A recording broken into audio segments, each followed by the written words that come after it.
दोस्तों नमस्कार। आज हमारे चारों तरफ विश्व में, देश में, जहाँ हम रहते उस जगह पे चारों तरफ आग लगी हुई है। ये आग केवल वातावरण की गर्मी की नहीं है, ये आग इंसान के दिल की आग है। पहली बात, अगर हम पड़ने वाली गर्मी की तरफ देखें तो मीडिया में खबर आती है कि जो युद्ध हो रहे हैं, खासकर हमारे पड़ोस में, ईरान में, इज़राइल में वगैरह वगैरह, ठीक है, उनकी तरफ से जो हवा आती है वो हमारे लिए गर्म होती है। ये तो असर होता है उन वेपन्स का जो वहाँ चलाए जा रहे हैं, लेकिन जो समुद्र है उसके चारों तरफ, वो तो उसको ठंडा करता था, लेकिन वो नहीं होता। क्यों? क्योंकि जो चारों तरफ हमारे इंसान हैं उनके आपस में दिल नहीं मिलते हैं तो झगड़ा करने और बाकी बातों में लगे रहते हैं। यही कहानी रशिया यूक्रेन की है, यही कहानी यूरोप में और जगह है, वर्ल्ड में और अफ्रीका में और जगह है, एशिया में है, और ख़ासकर अमेरिका और यूरोप। अमेरिका का इतिहास बताता है कि बाहर से आए हुए लोगों ने लोकल लोगों को मार पीट के भगा दिया और वहाँ राज कर लिया। आज वहाँ के राजा हैं। जब उन्होंने अपना अस्तित्व ही मारपीट से शुरू किया है तो जीवन कैसे बगैर मारपीट के चलेगा? तो आज भी वो वही करते हैं। इज़राइल के नाम पे जाके ईरान से युद्ध कर लिया, वेनेजुएला को जाके हड़का दिया, क्यूबा को हड़काने पर लगे हुए हैं, चाइना से कोशिश कर रहे थे लेकिन ताइवान के चक्कर में वहाँ फंसने के चांसेस। कहने का मतलब ये है कि जिसके पास थोड़ी सी पावर आ गई, दो पैसे आ गए, वो सारी दुनिया को हड़काता फिरेगा। ऐसे कैसे हो सकता है? हम जो बात कहना चाह रहे हैं वो कुछ और है। हम ये कहना चाह रहे हैं कि इंसान इतना हिंसक क्यों होता है, और इंसान हिंसक के साथ साथ चाहता भी नहीं कि वो सही हो। तो कैसे विश्व में शांति आएगी, कैसे विश्व में सुख आएगा, इसकी हम बात करना चाह रहे थे। ये भाषणों से तो हो नहीं सकता। अगर हम इतिहास में पीछे जाएं तो युगों युगों से शांति की बात चलती आ रही है। रामचंद्र जी ने वही बात की, कृष्ण जी ने वही बात की, रामचंद्र जी से पहले भी जो ऋषि मुनि थे उन्होंने भी यही बात की, और अब भी महावीर जैन, महात्मा बुद्ध, साईनाथ, जितने भी विवेकानंद जी, जितने भी बड़े बड़े महापुरुष आए, और आजकल के भी जो योगा वगैरह पढ़ाते हैं बहुत सारे लोग हैं, सब यही कहते हैं कि सुख शांति से जीना चाहिए। लेकिन ये सुख शांति आएगी कहाँ से?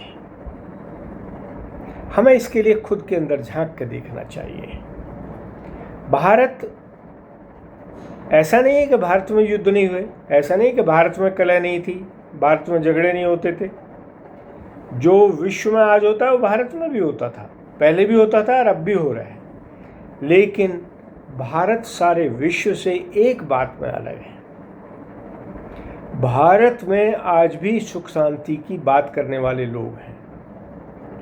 भारत में आज भी ऐसी आत्माएं हैं जो सबसे कहती हैं कि आप सुख शांति से जिए और अपने आप को पहचानिए। जब वो कहती हैं अपने आप को पहचानिए, वो आपको मुंह देखने के लिए नहीं कह रही। वो कह रही है आप अपनी अंदर झांक के देखिए कि आपको गुस्सा क्यों आता है, आप कलह क्यों करते हैं, झगड़ा क्यों होता है, आपको हर वक्त लालसा क्यों लगी रहती है, आप हर समय भूखे क्यों रहते हैं पेट खाना खाने के बाद भी। ये है जो अंतरात्मा में झांकने वाली बात है। उसको हम आत्मा कहते हैं, लेकिन आत्मा शरीर का वो ऑपरेटिंग सिस्टम है जो परमात्मा ने बनाया है और उसी से हमारा जीवन संचालित है। आँख, नाक, कान, मुंह, शरीर सब उसी से काम करता है। वही आत्मा जो है इस विश्व का ऑपरेटिंग सिस्टम है, वही आत्मा इस शरीर का ऑपरेटिंग सिस्टम है। जब वो कहते हैं कि आप अंदर झांक के देखिए, तो ये कहते हैं कि आप अपनी आत्मा में देखिए, आपको पता चलेगा गुस्सा क्यों आता है। और आप जब और झांकेंगे तो आपको पता भी चलेगा कि आपके अंदर ही उस रचनाकार ने, हम तो एक छोटा सा कंप्यूटर अगर बना लें, एक वेपन कोई बना लें, एक कोई छोटी सी चीज़ बना लें, किताब लिख लें, तो अपने आप को बड़ा महान समझते हैं। लेकिन उसकी सोचिए, जिसने पूरी सृष्टि रच दी, वर्ल्ड का सारा प्रोग्राम बना दिया, वर्ल्ड की सारी क्रिएशन कर दी और कंटिन्यूसली हो रही है, ओरिजिन भी हो रहा है और उत्थान भी हो रहा है।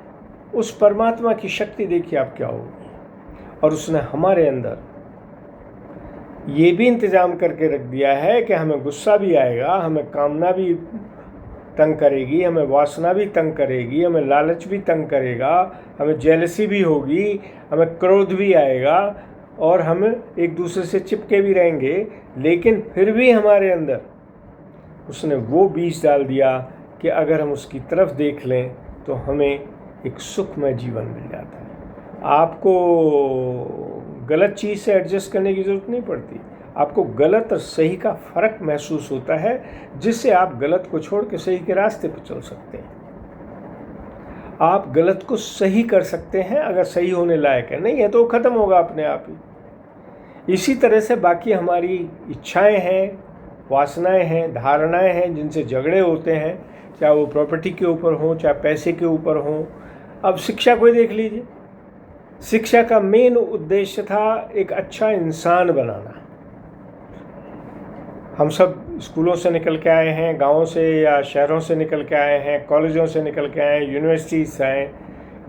हमें सबको पता है कि बचपन में सब यही चाहते थे कि अच्छे इंसान बने, लोग हमें अच्छा इंसान कहें। फिर आज क्या हो गया? आज हम क्यों नहीं अच्छा बनना चाहते? आज क्यों नहीं हम अच्छा रहना चाहते? या हम गलत काम करके सोचते हैं हम अच्छे बन जाएंगे? ऐसा नहीं होता है। हमें खुद को पहचानना चाहिए, हमारे अंदर जो कमियां हैं उन्हें देखना चाहिए, और क्यों हमें गुस्सा आता है और क्यों दूसरे को गुस्सा आता है, क्या हमें चाहिए और क्या दूसरे को चाहिए, एक दूसरे की तरफ देख के एक सुखमय जीवन जीने की इच्छा करनी चाहिए। यही संसार से विपदाओं को दूर करने का, बाधाओं को दूर करने का, आपदाओं को दूर करने का और सुखी और स्वस्थ जीवन जीने का रास्ता है। इसका इंस्ट्रूमेंट है, हम सबसे बता चुके हैं, वो कुंडलिनी जागरण से होता है, योग से होता है। अभी 21 जून को वर्ल्ड योग डे होगा, सब आसन करेंगे, प्राणायाम करेंगे, लेकिन झांक कर ये नहीं देखेंगे कि ये क्यों किया जा रहा है।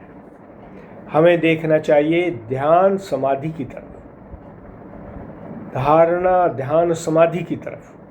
ध्यान से क्या होता है, समाधि क्या होती है। फिर अगर एक अच्छी स्थिति ध्यान की और समाधि की मिल जाएगी तो ना आपको यम की ज़रूरत है, ना नियम की ज़रूरत है, ना आसन की ज़रूरत है, ना प्राणायाम की ज़रूरत है, ना धारणा की ज़रूरत है। सब अपने आप हो जाएंगे। ना प्रत्याहार करने की ज़रूरत, सब अपने आप हो जाएगा। योग में आप नीचे से ऊपर जाते हैं और कुंडलिनी जागरण से आप ऊपर से नीचे का सुख पाते हैं। आत्मा को जान के आप भौतिक सुखों को भी देख सकते हैं, इस विश्व में होने वाली हर घटना को एंजॉय कर सकते हैं। इसको सहयोग भी कहते हैं, लेकिन आप कोई भी नाम रख लीजिए, वो कोई ज़रूरी नहीं है।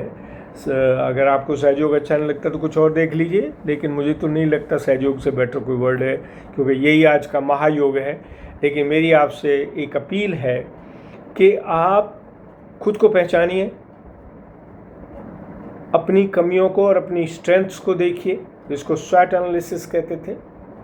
दूसरों की तरफ भी देखिए, उनकी, वो भी इंसान है, उनकी भी इच्छाएं हैं, उनको भी जीने की ज़रूरत है, उनको भी ज़रूरत की ज़रूरत है, उनको भी ध्यान रखिए। वो गलत करते हैं, आप सही करा सकते हैं, ठीक है, नहीं तो छोड़ दीजिए, वो अपने आप सही हो जाएंगे। समय सबको सही कर देता है, ठीक है।